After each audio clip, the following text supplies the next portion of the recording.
কোরিয়াতে যখন কেউ পিকনিকে যায় বা ছোট বাচ্চাদের কোনো একটা অনুষ্ঠানে পাঠায়, ওই যে ডে কেয়ার সেন্টারে বা কিন্ডারগার্টেনে যায় বা প্রাইমারি স্কুলেতে পড়ে, কোনো একটা ভাত নিয়ে যাবে, খুব তাড়াতাড়ি কি তৈরি করতে হয়?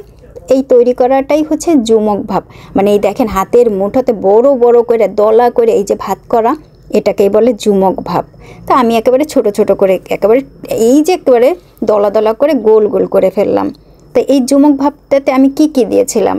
প্রথমে সাদা ভাত, তার ভিতরে তিলের তেল, সিসেমি অয়েল, ছামখিরুম, আর ওই যে একটা প্যাকেট দিলাম, ওই প্যাকেটটাই হচ্ছে যুমক ভাবের উপকরণ। ওই প্যাকেট কোথায় কিনতে পাওয়া যায়? যে কোনো মার্টেই কিনতে পাওয়া যায় এবং খুবই সস্তাতে। আর ছোট বাচ্চাদের অত্যন্ত পছন্দের এই যুমক ভাব। আর ছোট বাচ্চাদের করতে হলে আর একটু ছোট ছোট করতে হয়। তা আমি মাঝে মধ্যেই কিন্তু জিওকে এরকম করে দেই, মানে আমাদের পচাকে। পচা আবার এইগুলো খেতে খুব পছন্দ করে। পচা ডে কেয়ারের কোনো একটা অনুষ্ঠানে বা কোনো একটা প্রোগ্রামে যাই তো যখন, তখন আমি দিয়ে দিতাম এই যুমক ভাব, আবার দিয়ে দিতাম গিম ভাব। তা এই যুমক ভাবটা খেতে অপূর্ব মজা লাগে। এই যে অনেক কোয়ালিটির বা অনেক আইটেমেরই পাওয়া যায় যুমক ভাব, সবজি, সি ফুডের। কিন্তু আমি আজকে স্পেশালি করেছিলাম এই যুমক ভাবটা আমার স্বামীর দুপুরের খাবারের জন্য। কেমন হয়েছে আজকের খাবার?